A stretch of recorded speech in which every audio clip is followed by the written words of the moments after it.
اللي هتشوفوه دلوقتي مش للتسلية، احنا هنعلق عليه علشان نوضح حاجة مهمة جدا. آية من كتاب ربنا ناس كتير بتقولها وقت المصيبة، بس للأسف بيكون الفهم غلط.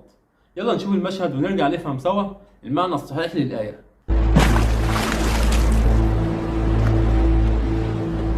ما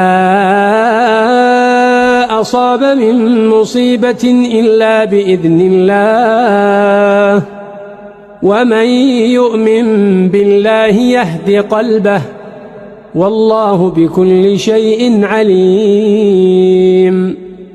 واحد بيتعدى على الناس وبيأذيهم، والمظلوم لما يزعل أو يطلب بحقه بيتقال له اصبر، ده قدر ربنا. ممكن حد من اللي بيشوف الفيديو يقول انت مكبر الموضوع ليه؟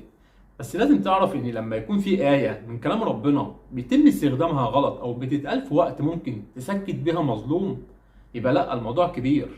لان الآيات دي مش مجرد كلمات، ده وحي من ربنا سبحانه وتعالى، ولو فهمناها غلط او فهمناها على مزاجنا يبقى بنضر نفسنا او بنضر غيرنا.